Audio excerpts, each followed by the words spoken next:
Day 16 of the Dear Daughter devotion, reaching forth unto those things which are before.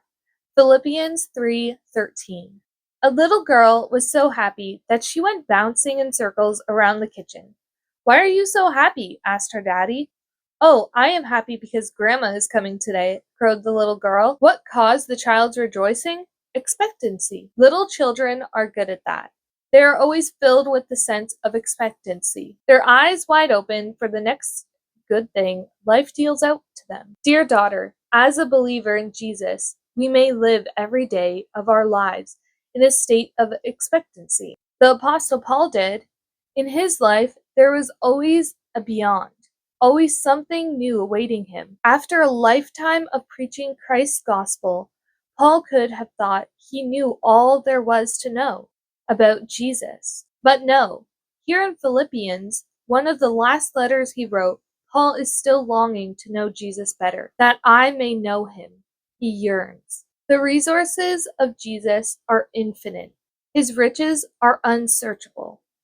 We will never be finished getting to know him. Expectancy. It is the right of the believer. And do you know what expectancy does to us? Why, the very thing it did to the little girl.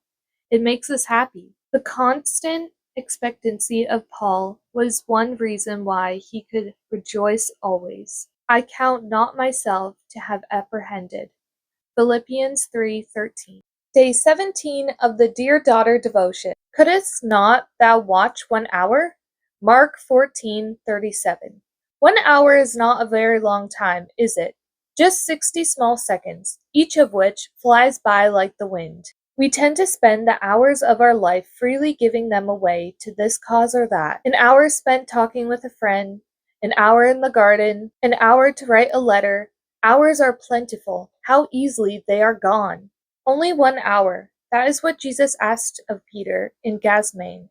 Can't we just hear the sadness, the disappointment in his words? Couldst not thou watch 1 hour? 1 hour for the Master would have been so little compared with all that Peter owed to Jesus. What privileges, what blessed experiences Jesus had given Peter during their 3 years together. Jesus could have asked for much more. He could have requested that Peter share the agony of the cross, but all he asked was 1 hour of prayer. Aren't we all like Peter?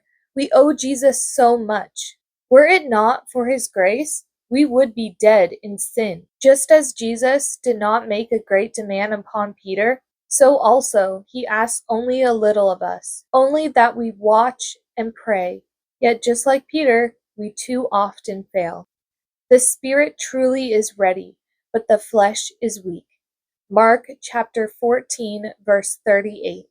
And that is day 17 of the Dear Daughter devotion.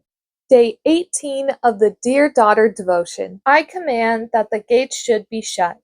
Nehemiah 13:19. How disappointed Nehemiah must have been with the people of Jerusalem. Instead of continuously closing the city gates on the Sabbath, they left them open and allowed all sorts of peddlers to go in and out with their burdens. Nehemiah set about to correct this. No longer would those gates be left open on the Sabbath. Since we today no longer keep the ceremonial Sabbath, do you wonder what this story has to do with us? Well, you see, dear maiden, the Christian's heart has entered upon a perpetual Sabbath rest. Every day, every minute, we are privileged to do as the psalmist says in Psalm 37:7. Rest in the Lord, fret not thyself. The problem is, we are too much like the people of Nehemiah's day. We forgot to guard the gates of our hearts, thus allowing too many burdens and cares to disturb our rest. But the Bible offers a guard that we can have at our heart's door. We find this guard in Philippians chapter 4, verse 7, which passeth all understanding, shall keep your hearts and minds through Christ Jesus. As for the burdens, what shall we do with them if they threaten the Sabbath peace of our hearts? Cast thy burden upon the Lord, and he shall sustain thee. Psalm 55:22. Let us labor, therefore, to enter into the rest. Hebrews chapter 4, verse 11. Day 19 of the Dear Daughter devotion. Consider the lilies of the field, how they grow. They toil not, neither do they spin. And yet I say unto you, that even Solomon in all his glory was not arrayed like one of these. Matthew chapter 6, 28 to 29. Our pioneer forefathers worked hard to make clothing. First, they planted a field of flax. When the plants were ripe, they pulled them up and laid them out to dry. After removing the seeds and leaves, the stalks were soaked to loosen the fibers. The fibers were spun into thread, then woven into cloth. Jesus in his sermon pointed to the lilies of the field. Even though the lilies neither toil or spun, their raiment is more beautiful than any robe worn by King Solomon. Have you thought of it, young maiden? As believers, the robe of righteousness given us by Christ is a lot like those gorgeous lilies. We neither toil nor spin in order to be clothed in this blood-washed, whiter than snow garment. It is a gift of His grace. You might ask, do we then sit down and do nothing for fear of soiling this God-given white garment?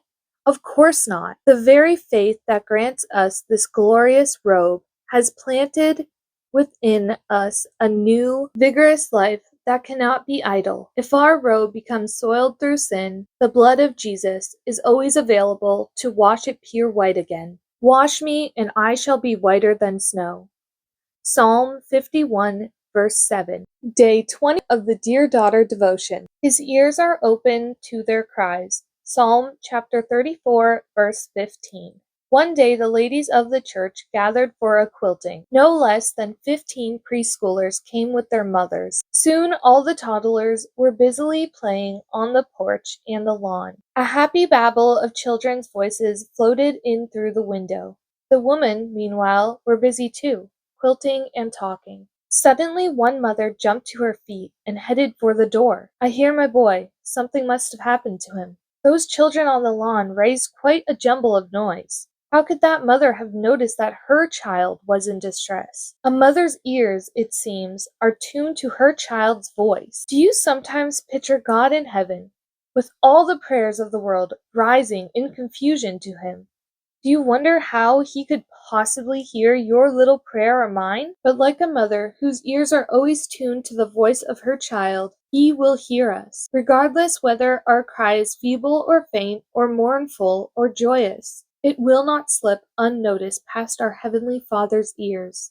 The Bible is full of such promises. I cried unto the Lord with my voice, and He heard me out of His holy hill. Psalm chapter 3, verse 4. If you made it to the end of this video, thank you so much for watching. Please like and subscribe, and I will see you next time.